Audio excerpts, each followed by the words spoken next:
Hi friends, welcome to Nimmi's kitchen love channel. இன்னைக்கு night dinner என்ன பண்ணியிருக்கேன்னு தான் பார்க்க போகிறோம். ஏன்னா இன்னைக்கு மதியம் லஞ்சு செய்யல. நேற்று செஞ்ச சாம்பார் அப்படியே இருந்தது. அதனால் அதை வச்சு இன்னைக்கு மதியம் லஞ்சை முடிச்சாச்சு. ஸோ இன்னைக்கு மஷ்ரூம் கிரேவி தான் பண்ணியிருக்கேன். வித் சப்பாத்தி பண்ணியிருக்கேன். மஷ்ரூம் வந்து பட்டர் போட்டு பண்ணியிருக்கேன். சூப்பராக இருக்கும். நீங்களும் ட்ரை பண்ணி பாருங்கள். எத்தனை பேருக்கு இந்த மஷ்ரூம் பட்டர் கிரேவி பிடிக்குன்றதையும் கமெண்ட்ஸ் வந்து சொல்லுங்கள். ரொம்பவே நல்லா இருக்கும். மாவு பிணைஞ்சு சைடில் வச்சாச்சு.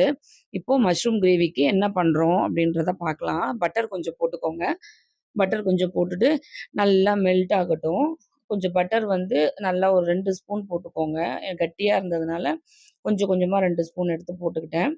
போட்டுக்கிட்டு மஷ்ரூமை வந்து அதில ஃப்ரை பண்ணிக்கோங்க. ஏன்னா மஷ்ரூமில் வந்து வாட்டர் கன்சிஸ்டன்சியா இருக்கும். அது நல்லா ட்ரை ஆகறதுக்கு பட்டர்ல நல்லா போட்டு ஃப்ரை பண்ணிக்கிட்டிங்கன்னா சூப்பரா இருக்கும். இப்போ வந்து எப்படி செய்யலான்னு பார்க்கலாம்.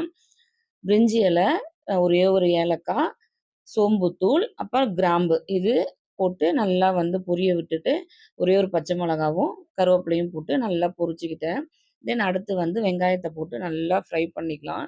வெங்காயம் நல்லா வதங்குனதும் உப்பு கொஞ்சம் போட்டுக்கிட்டு, அப்புறம் மஞ்சத்தூள் கொஞ்சம் போட்டுக்கலாம். போட்டுக்கிட்டு நல்லா வதக்கிட்டு, குழம்பு மிளகாத்தூள் கொஞ்சமா போட்டுக்கிட்டேன். ஏன்னா நான் பச்சை மிளகா போட்டிருக்கேன் இல்லையா? அதனால கொஞ்சமா குழம்பு மிளகாத்தூள் போட்டுக்கிட்டேன். காரம் கொஞ்சம் கம்மியா இருந்தா தான் இதுக்கு நல்லாருக்கும்.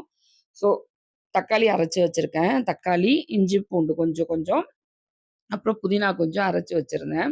அந்த பேஸ்ட்ட வந்து போட்டு நல்லா சூப்பரா நம்ம வந்து வதக்கிக்கலாம். அது நல்லா எண்ணெய் பிரிஞ்சு வரும்போது, அந்த மிக்ஸி ஜார்ல வந்து தண்ணிய போட்டு, அத நல்லா மிக்ஸ் பண்ணி இதில ஊத்திக்கலாம் ஃப்ரெண்ட்ஸ். அது ரொம்ப நல்லாருக்கும். நல்லா ஊத்திட்டு, நல்லா கொதிச்சு வந்ததுக்கப்புறமா, அந்த ஃப்ரை பண்ணி வச்சிருந்தோம் இல்லையா மஷ்ரூமு, அத எடுத்து இதில ஆட் பண்ணிக்கலாம். ரொம்ப நல்லாருக்கும். சூப்பரா இருக்கும். மஷ்ரூம் ஆட் பண்ணிட்டு, அது நல்லா ஒரு சும்மா ஜஸ்ட் ஒரு 5 மினிட்ஸ் மட்டும் அதில வந்து கொதிக்க விடுவோம். ரொம்ப நல்லாருக்கும். தென் கொஞ்சமா பட்டர் போட்டுக்கோங்க. இதுக்கு வந்து பட்டர் தான் ரொம்ப டேஸ்டி குடுக்கும். சூப்பரா இருக்கும். அப்புறம் சைட் பை சைட் நான் சப்பாத்தி போட்டுக்கிட்டே எல்லாம் பண்ணிட்டு இருந்தேன். சப்பாத்தியும் ரெடி ஆயிடுச்சு. பாருங்க. மஷ்ரூம் பட்டர் எவ்வளோ சூப்பரா இருக்குன்னு பாருங்க. சப்பாத்தியும் வந்து ரொம்ப நல்லா சாஃப்ட்டா இருக்கு. ஏன்னா கொஞ்சம் ரொம்ப கெட்டியா பெசையாம, கொஞ்சம் லிக்விடா பெசஞ்சோம்னா, சூப்பரா இந்த மாரி சாஃப்ட்டா வரும் சப்பாத்தி. இன்னைக்கு வீடியோ வந்து எத்தன பேருக்கு பிடிச்சிருந்ததுன்னு கமெண்ட்ஸ்ல வந்து சொல்லுங்க.